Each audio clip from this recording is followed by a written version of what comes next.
ایک بدبخت نے کہا کہ مسلمانوں کو اگر کمزور کرنا ہے تو ان سے 4 چیزیں چھین لی جائیں. 4 چیزیں جب مسلمانوں میں موجود ہیں تو یہ کمزور نہیں ہو سکتے.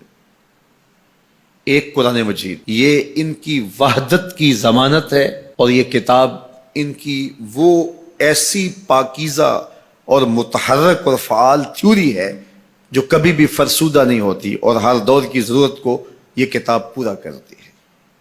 اور یہ اس غیر متبدل کتاب کے ذریعے سے گرے ہوئے بھی اٹھ پڑتے ہیں. تو اس کتاب کو اگر ختم کر دیا جائے تو یہ تسخیر کیے جا سکتے ہیں. دوسری بات، ان سے حج ختم کر دیا جائے.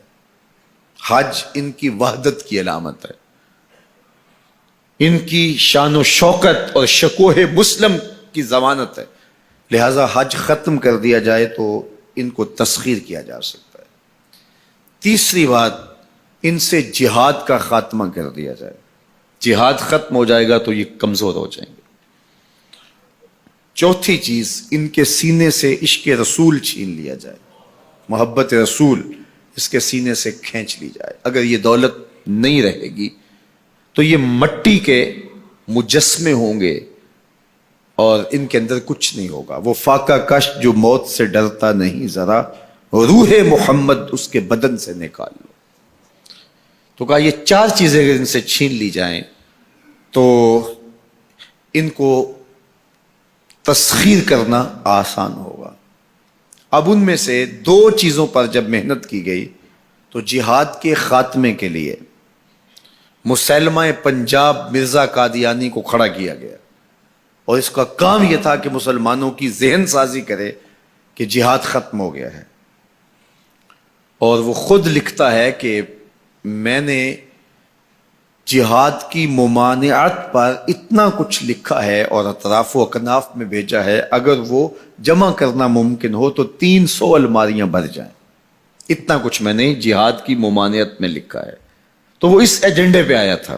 نادیدہ ہاتھ اس کو لے کر کے آئے تھے، اور وہ ایک شخص نہیں تھا، 3 شخص تھے جن کا انٹرویو کیا گیا. سب سے مناسب یہ لگا تو اس کو انہوں نے جو ہے وہ اس کام کے لیے متعین کیا، اور جتنی بھی اس کو مالی ضروریات تھی اور حکومت کی سپورٹ تھی وہ میسر تھی. اسی طرح بہاءاللہ کو حج کے ختم کرنے کے لیے وہاں ایران میں کھڑا کیا، اور اس نے جگہ جگہ کعبۃ اللہ کے ماڈل بنائے اور کہا اتنی دور سفر کر کے جاتے ہو، یہیں گھوم لیا کرو، تمہارا ذوق پورا ہو جایا کرے گا.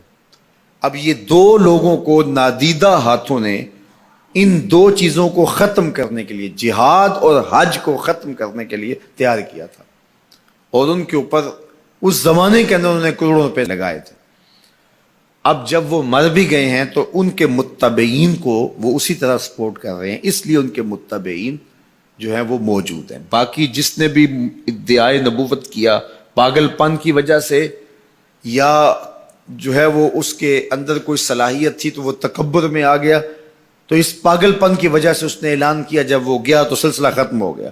لیکن یہ جو 2 لوگ تھے ان کو باقاعدہ نادیدہ ہاتھوں نے کاشت کیا تھا اور پھر پانی دیا تھا، اور اب یہ کٹ گیا ہے تو نیچے سے ان کی پنیری کو وہ اب بھی جو ہے وہ پانی دے رہے ہیں اور گوڈی کر رہے ہیں، اور مسلمانوں کے اندر رخنہ اندازی کے لیے انہوں نے ہمیشہ ان کو فعال رکھا ہے اور ان کو ہمیشہ وسائل فراہم کر رہے ہیں.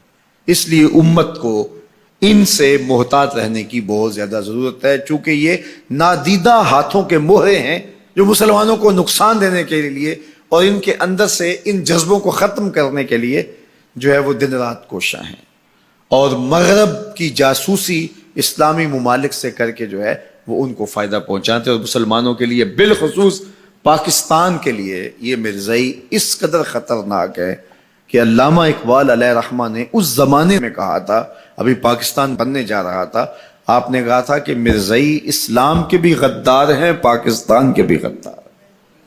اور پھر زمانے نے دیکھا، علامہ اقبال علیہ رحمہ تو 1938 میں انتقال کر گئے، لیکن 47 میں پاکستان بنا تو لوگوں نے دیکھا کہ ان لوگوں نے پاکستان کی مخالفت کی، اور جب پاکستان ٹوٹا، 2 ٹکڑوں میں تقسیم ہوا، تو اس وقت قادیاں میں چراغاں کیا گیا. انہوں نے خوشی کا اظہار کیا. پاکستان ایٹمی طاقت بنا تو وہاں سوگ منایا گیا. اور آج بھی یہ ربوے کے اندر دفن ہوتے ہیں تو امانتاً دفن ہوتے ہیں. ان کا یہ مکروہ عقیدہ ہے کہ پاکستان ٹوٹ جائے گا اور ہمیں یہاں سے اٹھا کر کے ہماری گندی لاشوں کو وہاں ربوے سے قادیان کے اندر شفٹ کیا جائے گا. یہ پاکستان کی سالمیت پر ہمیشہ خطرہ ہے اور پاکستان کو ہمیشہ نقصان پہنچانے کے درپائے رہتے ہیں، اور ان کی ہمیشہ کوشش ہوتی ہے کہ اس وطن کے اندر امن، طمانینت اور سکون نصیب نہ ہو. مسٹر بھٹو نے کہا تھا کہ جو حیثیت امریکہ کے اندر یہودیوں کی ہے وہی حیثیت پاکستان کے اندر مرزائی حاصل کرنا چاہتے ہیں. حکومت بھلے کس کی بھی ہو، لیکن یہ پاکستان کے اہم مناصب پر فائز ہو کر کے جو ہے وہ پاکستان کو اپنے کنٹرول اور قابو میں لینا چاہتے ہیں. لیکن اللہ بھلا کرے ان لوگوں کا جنہوں نے دن رات کی کاوشوں سے، محنتوں سے آئین کے اندر ان کو غیر مسلم قرار دلوایا. علماء نے، مشائخ نے، سب لوگوں نے، تمام مسالک کے لوگوں نے مل کے اس میں کاوش کی، محنت کی کہ یہ 7 ستمبر کا دن تھا، 1974 کی شام تھی، 4:35 ہو رہے تھے کہ جب دستخط ہوئے کہ مرزائی چاہے ربوی ہوں چاہے لاہوری ہوں کافر ہیں، اور پھر ہر سمت سے نعرہ تکبیر اور نعرہ رسالت کی آوازیں آنے لگی اور تاجدار ختم نبوت زندہ باد کی صدائے دل نواز گونجنے لگی.